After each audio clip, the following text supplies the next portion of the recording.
ব্যবসায় দাঁড়িয়ে 1000 থেকে 1200 টাকা প্রতি মাসে খরচা, এটা সাধারণ মানুষের কাছে অনেক বড় বার্ডেন। এটা আমার মনে হচ্ছে যে একটা গুজবই মানুষের মধ্যে রটানো হচ্ছে। কারণ কোনো বেসরকারি সংস্থা একে দিনের পর দিন মুনাফা লুটে যাবে। বা সরকার হয়তো চাই না যে বিএসএনএল ভালো হোক।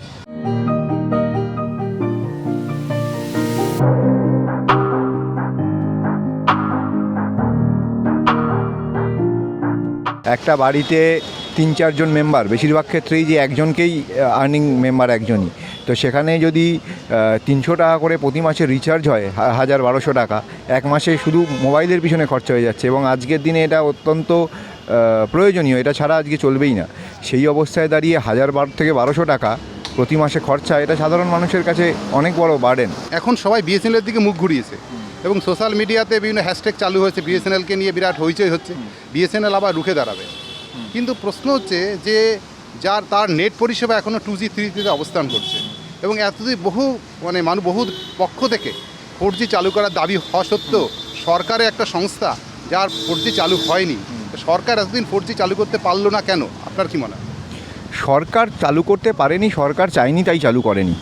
আমরা দেখতে পেয়েছি নির্বাচনী বন্ডের মাধ্যমে তারা কর্পোরেটদের কাছ থেকে চাঁদা নিয়েছে, সেই কর্পোরেটের যাতে ব্যবসা করতে সুবিধা হয় তাই জন্য বিএসএনএলকে তারা দেয়নি। এর কোনো হাতে নাতে প্রমাণ আমাদের পক্ষে পাওয়া সম্ভব নয়। জনগণের উচিত সরকারের ওপর চাপ সৃষ্টি করা, যাতে সরকার বাধ্য হয় বিএসএনএলের ইনফ্রাস্ট্রাকচারকে উন্নত করতে, যাতে মানুষ এই প্রাইভেট কোম্পানিগুলোর পরিবর্তে বিএসএনএল ইউজ করতে পারে। মানুষের এটা নিয়ে একটা ক্ষোভ বাড়ছে। সোশ্যাল মিডিয়াতেও দেখছি যে মানুষ একটা বলছে পোর্ট টু বিএসএনএল হ্যাশট্যাগ ইত্যাদি সব কিছুই উঠে আসছে।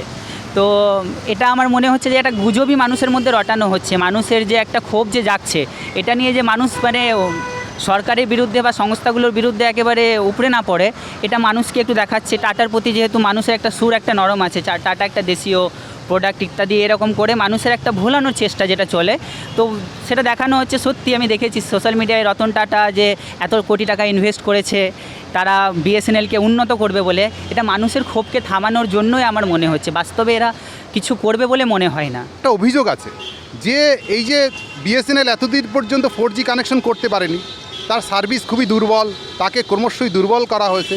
এটা অভিযোগটা এটা যে সরকার ইচ্ছা করেই বিএসএনএল পিছন থেকে রাশ টেনে ধরছে, যাতে বিভিন্ন প্রাইভেট সংস্থাগুলো এই বাজারটা দখল করতে পারে এবং সাধারণ মানুষের গলা কাটতে পারে। এটা কি তুমি বিশ্বাসযোগ্য মনে করো? এটা কি সত্যি এর মধ্যে কোনো ইচ্ছেভাবে এটাকে শেষ করার চক্রান্ত করছে? একটা জিনিস, কারোর ব্যক্তিগত স্বার্থে জনসাধারণের উপরে যে আমাদের যে কোপটা পড়ছে বা যেটা প্রভাবটা পড়ছে, এটা আমি মনে করব সরকারি পদে যারা বসে আছেন বা সরকারি দপ্তরে যারা দেখভাল করেন, তারা সাধারণ মানুষের কথা চিন্তা করেই কিন্তু এটা ন্যায় বা ন্যায্য বিচার করা উচিত।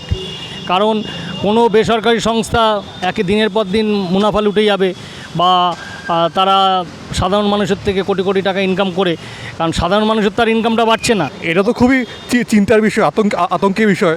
যেখানে নাকি আমি শুনেছি জিও নাকি বিএসএনএল টাওয়ার ইউজ করে, যেখানে বিএসএনএল টাওয়ার ইউজ করে এত কিছু করে ফেলতে পারছে, সেখানে বিএসএনএল নিজে কিছু করতে পারছে না। এটা বলবো পুরোপুরি সরকারের ব্যর্থতা।